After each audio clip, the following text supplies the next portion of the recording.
In the 5th century of the Christian era, a philosopher arose who has been remembered as the last one whom Plato might have welcomed into his school. Boëtius, a magnificent person, came in a time in the history of Europe in the Dark Ages was a tragic ground for thinkers, and most of those who had really important things to say perished. Boëtius was one of them. He was sentenced to death, remained for years in a lonely prison, and was finally executed. Before his death, he prepared a little work called The Consolation of Philosophy, and this has become one of the great classics of the world, for it reveals things about philosophy and wisdom that I find in no other writing, either contemporary or later. Actually, we must therefore bear in mind that Boëthius was a very devout scholar, a person of great personal integrity, who devoted most of his life to the search for truth. And every little fragment of truth he found, he served and tried to bring it to the attention of other people. Therefore, we may say definitely that he lived in love of truth, and he died in the consummation that his love had not been in vain. So we start with this problem by introducing a little part of the story of Boëthius. It seems that in this lonely stone prison where he remained for some time before his execution, he was alone with his thoughts. He had nothing to help him or to guide him but his own inner life. He knew perfectly well that he would never be released. It was not day to day, but just when, but he knew that his death was inevitable. So with these considerations, he had nothing to fall back on but his own inner life. And realizing this, and determined to live according to it, he settled down quietly to the contemplation of truth. And one night, while he was contemplating as best he could in that stone cell the wonders of life and the wonders of the universe, a great light came into his prison. And in that light appeared a magnificent figure of a woman, robed like Hypatia of Alexandria, radiant, hallowed, everything stupendous. And she came up to him and she said, "I am the one you have served. Now you're in need. I will serve you."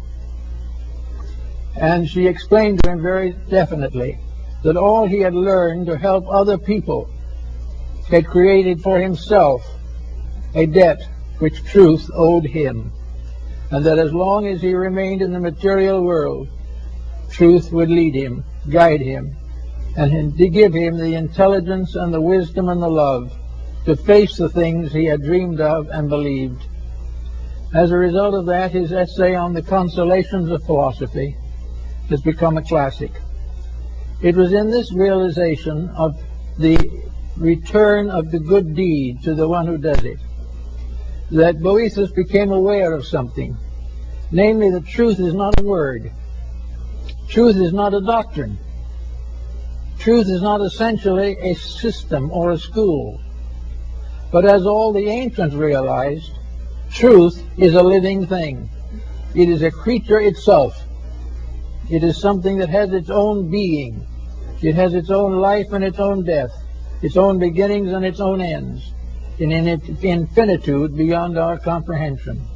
But truth is a conscious being, and this being appeared to Boëthius in the prison. And from this truth he learned to live from day to day. He gained then the answers to all the questions he had asked.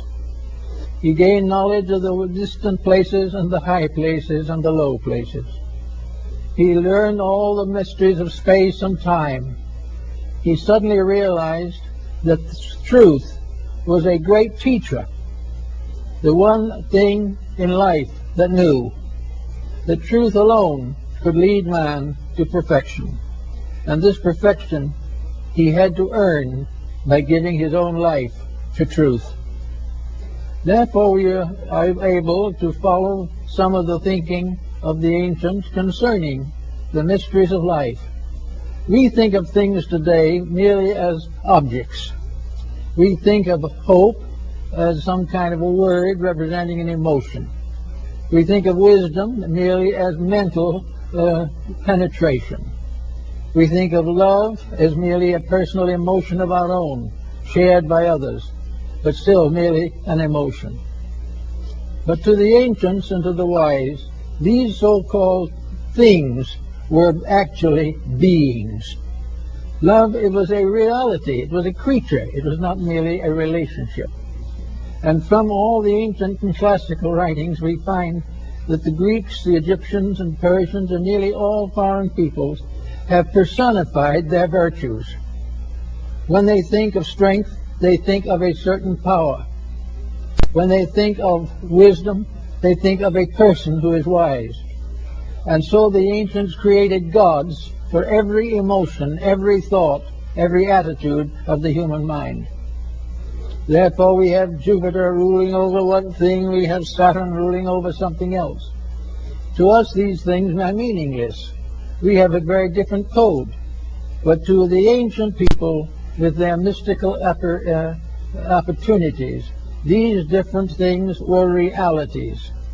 Hope was a being, not a thing. Hope was something that grew like a child in its mother's womb. Hope was a great moment of veneration, like the individual taking holy orders. All these things were part of a being, and all great good things are beings. They are personifications or embodiments of principles, and they appear to us as a kind of language of symbolism, a language which enables us to share in the wisdom which they impart.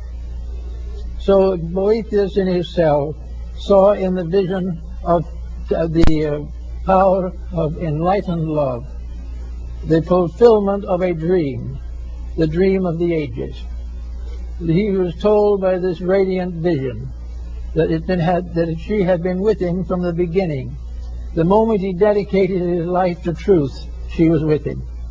She would be with him to the end of his days, and at the same time she would be with all others under the same conditions, because no one walks through life entirely alone, and those who have given themselves to unselfish service to others walk constantly with a radiant presence beside them, something that is going to guard them and protect them because they have deserved it, because they have earned the peace of inner life. They will have it regardless of what happens in the outer world.